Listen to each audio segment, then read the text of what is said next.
আমরা দায়িত্ব যেদিন নিয়েছি সেদিনই ওনার সাথে কথা হয়েছে, আপনারা জানেন। এরপরে আপনাদের সাথেও কথা বলেছি। উনি আমাদেরকে একটা সময়সীমা বেঁধে দিয়েছিলেন যে 1 সপ্তাহের মধ্যে আমাদের একটা প্ল্যান ওনার সামনে উপস্থাপন করতে হবে, যে আমরা ইমিডিয়েটলি কী কী করতে চাই, আবার দীর্ঘ সময় কী কী দরকার। সেই বিষয় নিয়েই আমরা তার সাথে দীর্ঘক্ষণ আলোচনা হয়েছে। আমরা মাননীয় প্রধানমন্ত্রীকে ধন্যবাদ জানাই যে ঢাকা মহানগরী, দক্ষিণ, উত্তর এবং গাজীপুরকে তিনি সময় দিয়েছেন। এখানে উত্তরের প্রশাসক সাহেব আছেন, গাজীপুরও আছেন। আমরা হ্যাপি ওনার সময় দেওয়ার কারণে, এবং আমরা বিভিন্ন সমস্যাগুলো বলেছি ওনার কাছে। দীর্ঘ 17 বছরে মানে কর্পোরেশনগুলোর যে অবস্থা করা হয়েছে সেটা দেখেন। যেমন আমারটা আমি বলি, উত্তরেটা মিন্টন সাহেব বলবে। আমাদের রাজস্ব বাজেটের যে অবস্থা, অর্থাৎ এটা বলা চলে যে আগামী যদি রাজস্ব বাজেটের উপর ভর করে আমরা বেতন দিতে যাই তাহলে বেতন দিতে পারবো না, বেতনের টাকা নাই। তারা এমন ভাবে সব শূন্য করে দিয়ে গেছে। এবং তারপরে আরো যেটা করেছে যে তারা প্রায় 1400 কোটি টাকার অ্যাডভান্স তারা অলরেডি ওয়ার্ক অর্ডার পর্যন্ত দিয়ে গেছে। সেই টাকাটা কোথেকে আসবে সেটা তারা চিন্তা করে। এবং তারা যত কাজের ছিল বিল, মানে এমন কোনো কিছু নাই যেগুলোকে টাকা পয়সা বিল যেভাবে তারা পরিশোধ করেছে, প্রায় 470 কোটি টাকা, যেটার কোনো ই নেই। অর্থাৎ এইগুলো করে এমন অবস্থা করেছে যে এই সময় যে ইমার্জেন্সি পিরিয়ডে আমরা যে কাজ করব সেই কাজের মতো অবস্থা নাই।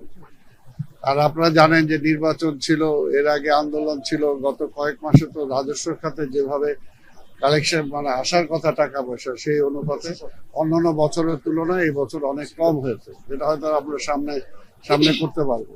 কিন্তু এই মুহূর্তে এই অবস্থার মধ্যে আমরা যেটা, তারপরে মাননীয় প্রধানমন্ত্রী বলেছেন, আমরা ওনার কাছে আমরা বরাদ্দ চেয়েছি যাতে সিটি কর্পোরেশন চালানোর জন্য আমাদের সুবিধা হয়, সেটার জন্য। এবং ওনাকে বলেছি যে আমাদের কনসার্ন যে মিনিস্ট্রি, লোকাল মিনিস্ট্রি, সেই মিনিস্ট্রিকেও যাতে উনি বলেন যাতে আমাদের বিভিন্ন পর্যায়ে, বিভিন্ন প্রকল্পে, বিভিন্ন কাজে যাতে আমাদের সহযোগিতা করা হয়।